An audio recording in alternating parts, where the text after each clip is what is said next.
नमस्कार। ये साल जो बीत रही है ये बहुत ही ज़्यादा अहम है चुनावी दृष्टिकोण से, और ये रात जो बीती है उसे आप कहीं ना कहीं कह सकते हैं कि ये कत्लेआम की रात थी। इसलिए क्योंकि चुनावी दृष्टिकोण से अगर इसको देखें तो आज 5 राज्यों में से 4 राज्यों का चुनाव का परिणाम आना है। वो परिणाम कहीं ना कहीं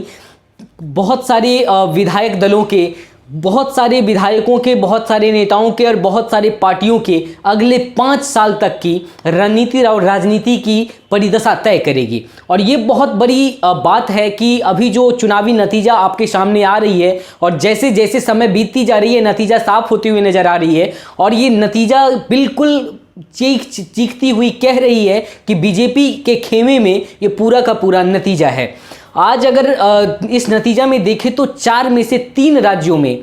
बीजेपी अपनी सरकार लगभग बना चुकी है। और अगर बात करें एक तेलंगाना की, तो तेलंगाना में कहीं ना कहीं जो साउथ का जो भी जोन है वो कहीं ना कहीं हमेशा ही कांग्रेस का और वहाँ के जो क्षेत्रीय पार्टी है उसका कहीं ना कहीं वहाँ पे दबदबा बनता रहा है और शुरू से ही वहाँ पे बीजेपी कमज़ोर रहती है। लेकिन बात अगर उत्तर भारत की करें जो कि दिल्ली का दिशा तय करती है, अगर दिल्ली की सरकार की दिशा और वहाँ दिल्ली की सरकार के सियासत तक की जो रास्ता जाती है वो कहीं ना कहीं उत्तर भारत से होकर गुजरती है। और उत्तर भारत की अगर बात करें तो कहीं ना कहीं कांग्रेस की सरकार अभी भी बहुत ही ज़्यादा कमज़ोर होती हुई दिख रही है। और ये जो नतीजा है ये इसलिए बहुत ही ज़्यादा अहम हो जा रही है क्योंकि अगले साल जो है वो लोकसभा इलेक्शन है जिसमें ये नतीजा बहुत ही बड़ी भूमिका निभाने वाली है। और ये भूमिका इसलिए निभाने जा रही है क्योंकि जो कहते हैं कि भीड़ देख के ही भीड़ आती है, और वही भीड़ जो है अभी लोग जो देखेंगे कि ये भीड़ किस तरफ जा रही है और उस पर कहीं ना कहीं लोगों का जो बचे हुए लोग हैं जो कि अपना दिशा निर्देश तय करेंगे, अपने वोट का जो दिशा निर्धारण करेंगे, वो कहीं ना कहीं इस भीड़ को देखते हुए बहुत ही ज़्यादा मोटिवेट और डीमोटिवेट हो सकते हैं। तो ये चुनावी दृष्टिकोण से ये जो चुनाव का नतीजा है ये बहुत ही ज़्यादा अहम हो गया है। और इसके लिए अगर बात करें कि बीजेपी आज इतनी बड़ी जीत के साथ उभरी है और कहीं ना कहीं वो पीछे भी अपनी जीत दर्ज करती हुई आती जा रही है और उत्तर भारत में अपना दबदबा जो है वो कहीं ना कहीं बरकरार रखती जा रही है, तो इसमें सोचने के लिए जो विषय है ये है कि कांग्रेस पार्टियों को जमीनी स्तर पे काम करने की ज़रूरत है। आप अगर एक समय देखते होंगे कि जब कन्हैया कुमार किसी राष्ट्रीय पार्टी से नहीं जुड़ा हुआ था तो बहुत ही ज़्यादा वो अपनी दृष्टिकोण रखते हुए अपनी व्यक्तिगत समझदारी के साथ किसी भी विपक्षी पार्टियों को, किसी भी पार्टियों के प्रवक्ताओं को चुप कराने में वो बिल्कुल सक्षम थे। लेकिन जब से वो कांग्रेस में जुड़े हैं और ये अभी फिलहाल में आप देखे होंगे थोड़ा सा उनको ये भारत जोड़ो यात्रा के दरमियान देखे होंगे, लेकिन उसके बाद वो बिल्कुल ही साफ खामोश हो गए, जबकि वो बहुत बड़ी चुनावी शिकस्त झेल चुके हैं लेकिन उस पर वो बिल्कुल काम करते हुए नजर नहीं आ रहे। आज अगर बिहार में देखें तो प्रशांत किशोर बहुत ही ज़्यादा अपनी जमीनी स्तर पे काम कर रहे हैं, लेकिन उसके अलावा अगर दूसरी पार्टियों की बात करें तो कहीं ना कहीं एक बीजेपी ही है जो जमीनी स्तर पे बूथ लेवल पे जाके अपना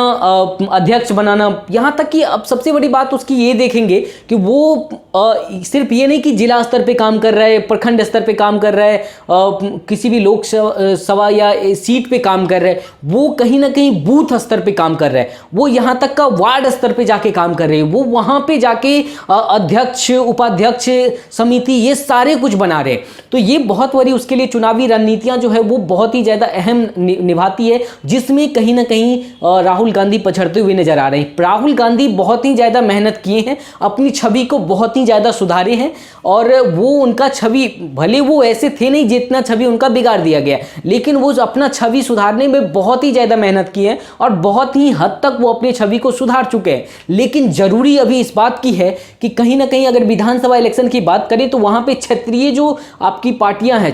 क्षेत्रीय नेता हैं, उनकी क्या दबदबा है, उनकी क्या वहाँ पे चरित्र है, उनकी क्या वहाँ पे जो उनका छवि है वो किस प्रकार की है, ये बहुत ही ज़्यादा महत्व रखता है। और ये कहीं ना कहीं कमज़ोर दिख रही है और जिसकी वजह से कांग्रेस को इतनी बड़ी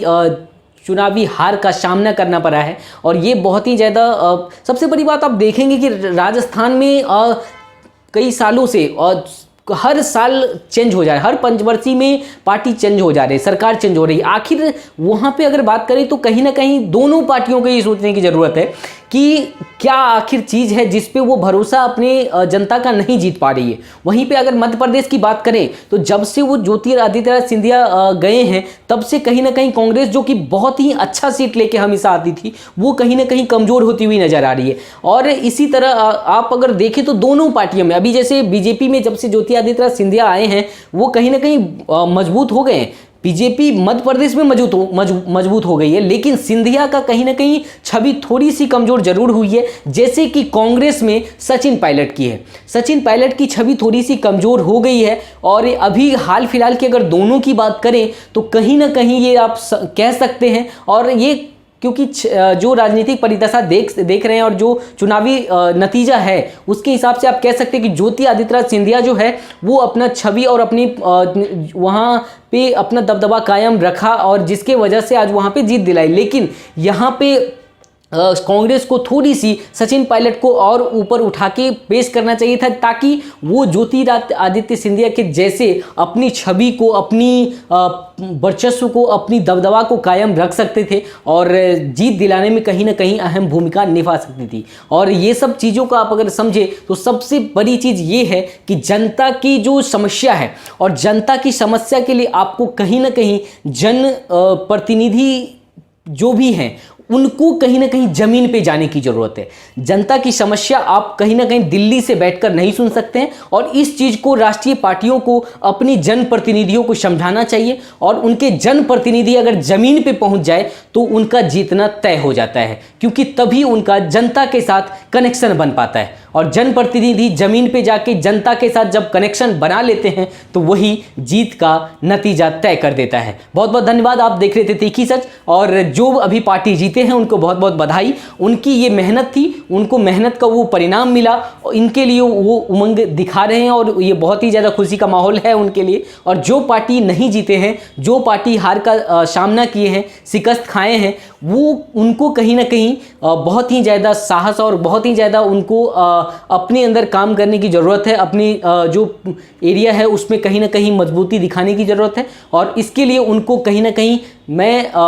उनको सहानुभूति देना चाहूँगा कि वो आगे मेहनत करें और उससे जनता को कहीं ना कहीं लाभ पहुँचाए, ताकि अगले पंचवर्षीय उनके लिए बेहतर हो सके। बहुत बहुत धन्यवाद। आप देख रहे थे तीखी सच, और मैं हूँ आपके साथ संजीव चौधरी।